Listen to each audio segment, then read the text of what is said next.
Un sábado Jesús entró a comer en casa de uno de los principales fariseos. Ellos lo observaban atentamente.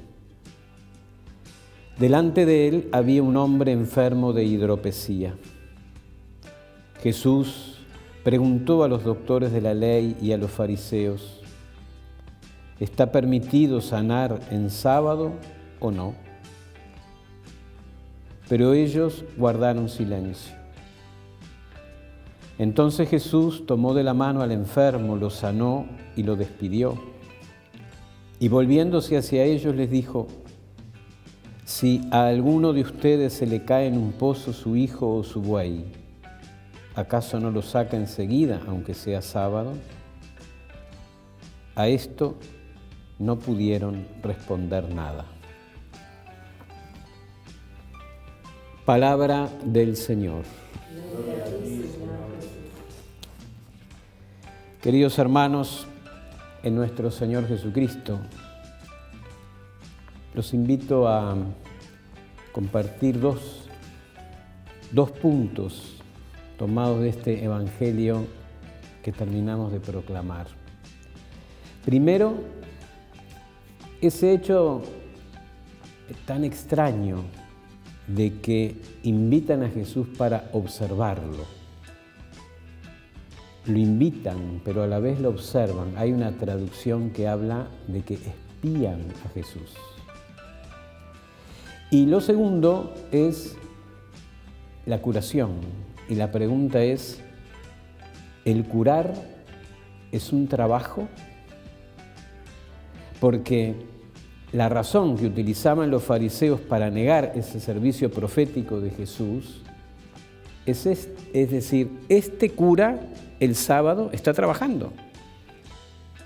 Entonces es muy bueno hacer la pregunta: ¿el curar es un trabajo? ¿El curar es trabajar? Bueno, lo primero es: invitan a Jesús y observan, espían a Jesús.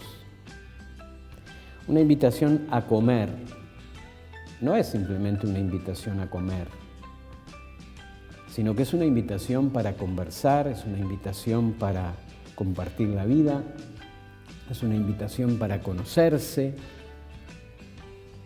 La comida en todas las culturas es un hecho social que tiene muchas dimensiones. Usualmente una invitación a comer supone una cierta cercanía, o por lo menos el deseo de una cercanía. Pero hay algo que vicia la intención de los fariseos. Y es que quieren tener a Jesús cerca para analizarlo. Quieren tener a Jesús cerca para espiarlo. Quieren tener a Jesús cerca para poder aclarar exactamente cómo es el asunto de este Jesús. Es algo raro porque es una mirada que, fíjense, es algo profundo, es una mirada muy intensa, pero es como malintencionado. Es un conocimiento, pero es un conocimiento malintencionado. ¿Qué es lo que le falta a ese modo de conocer? Lo llaman, lo tienen cerca, lo observan, lo analizan. ¿Qué es lo que falta en ese modo de conocer por parte de los fariseos? Lo primero que nosotros podemos tomar en cuenta es que ese tipo de conocimiento es conocer a Jesús, tener el interés de conocer a Jesús, pero sin darse a conocer ellos mismos. Esto es lo propio del que espía. El espía ve, pero que a mí no me vean. Conocer sin que me conozcan. Yo creo que es un dato muy importante. ¿Cuál será el remedio? ¿Se acuerdan aquella oración de San Agustín que dice: que yo te conozca y que yo me conozca? Entonces, el verdadero conocimiento de Jesús no es simplemente estudiar a Jesús, sino que el verdadero conocimiento de Jesús es conocer a Jesús, pero también conocerme yo. El primer error entonces en el conocimiento de los fariseos es conocer sin que me conozcan. Es decir, yo quiero tener un conocimiento sobre Cristo como tengo un conocimiento sobre los microbios, como tengo un conocimiento sobre las ecuaciones diferenciales, como tengo un conocimiento sobre los países y las capitales del mundo. Yo quiero conocer a Dios sin llegar a reconocer quién soy yo y cómo Dios se manifiesta en mi vida. Eso era lo que faltaba. Y esto nos lleva a descubrir qué es lo otro que también falta en ese conocimiento y que tal vez es lo más importante. Y es que es un conocimiento sin amor. Conocer a alguien sin amor destruye al ser humano. Conocer sin amar es en primer lugar romperse uno mismo. Y fíjense que los fariseos tienen un conocimiento, pero es un conocimiento sin amor, porque hay otra intención detrás. Esto nos lo explica bien la curación que se relata enseguida. Volvamos a la pregunta del comienzo. ¿Curar es un trabajo? Resulta que curar a una persona es como devolverle la oportunidad de alcanzar su plenitud. Ya se trate de una curación física, ya de una curación emocional. Curar es eso. Entonces, ¿para quién curar es un trabajo? Para aquel que está pensando, yo aquí, ¿qué gano con esto? Que hay algo detrás. Para el que está pensando, ¿qué va a ganar con esa curación? Curar es un trabajo. Pero para el que está enamorado de Dios, para el que está enamorado de la plenitud de Dios, para el que está enamorado de la gloria de Dios, curar no es un trabajo, sino que curar es la oportunidad de retornar en algo el inmenso amor que Dios me ha tenido. Es algo hermosísimo. Fíjense, curar es la oportunidad de retornar en algo el inmenso amor que Dios me ha tenido. Qué hermoso que uno pueda mirar el apostolado que hace siempre como una curación. Fíjense, por ejemplo, educar es curar la ignorancia, educar es en muchas ocasiones devolverle a una persona su dignidad. Entonces, curar es un verbo muy hermoso que se puede aplicar a toda la evangelización. Si uno está fascinado por Cristo, si uno está apasionado por el reino de Dios, entonces curar no es un trabajo. Evangelizar no es un trabajo.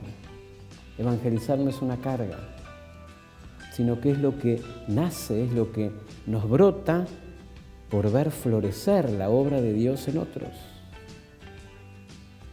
El que se ha dejado visitar por el amor de Dios siente que estar, por ejemplo, en un salón de clase, el estar predicando, el estar dirigiendo un retiro, por supuesto que trae un cierto agotamiento, pero es una alegría, no es un trabajo, es una alegría porque es buscar que florezca la obra de Dios. Ese es el amor que necesitamos muchas veces para renovar nuestra evangelización. Eso que hablamos de la nueva evangelización. Qué lindo buscarlo por ese lado. Claro, esto es como muy fácil decirlo desde aquí, ¿verdad? Pero fíjense que siempre que vemos en el Evangelio este asunto del sábado, nosotros a toda velocidad nos ponemos al lado de Jesús y decimos todas estas cosas maravillosas que acabo de decir yo. ¡Qué bárbaro! Esto es así. ¡Qué lindo! Pero cabe preguntarnos si somos sinceros, si en nuestra vida real es así. Cuando salgo de aquí es así.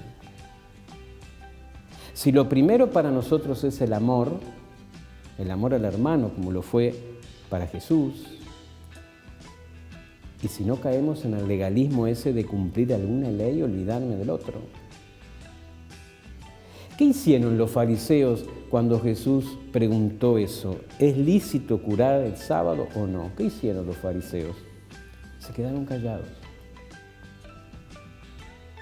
Podríamos preguntarnos, en este encuentro de Jesús que nos relata el Evangelio de hoy, ¿quién es el enfermo?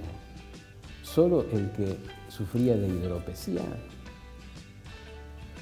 Si miramos bien el Evangelio de hoy, nos muestra que está enfermo todo aquel que ante el amor de Dios se queda sin respuesta. Ese es el que está enfermo. ¿Y qué es lo que nos impide responder al amor del Señor? ¿Por qué tantas veces nos quedamos sin respuesta y en lugar de curar así como curaba Jesús y evangelizar de esa manera, nosotros ponemos muchas y muchas trabas y normas y leyes y cosas y condiciones y si está permitido y si no está permitido? Bueno, yo creo que precisamente para eso viene Jesús a nuestro encuentro todos los días. ¿Qué hizo en el Evangelio de hoy? Jesús, tocando al enfermo, lo curó. Vamos a pedirle entonces hoy a María, la Virgen, a la Madre de Dios, que nos ayude para poder tener la suficiente humildad de que cada vez que nos encontramos personalmente con Jesús, por ejemplo, cuando comulgamos, tratemos de dejarnos tocar por Él. Y de esa manera lo conoceremos un poco más, nos conoceremos un poco más. Y frente a ese amor que se nos entrega sin medida, tendremos la posibilidad de que nunca, nunca en la vida nos quedemos sin respuesta. Que así sea.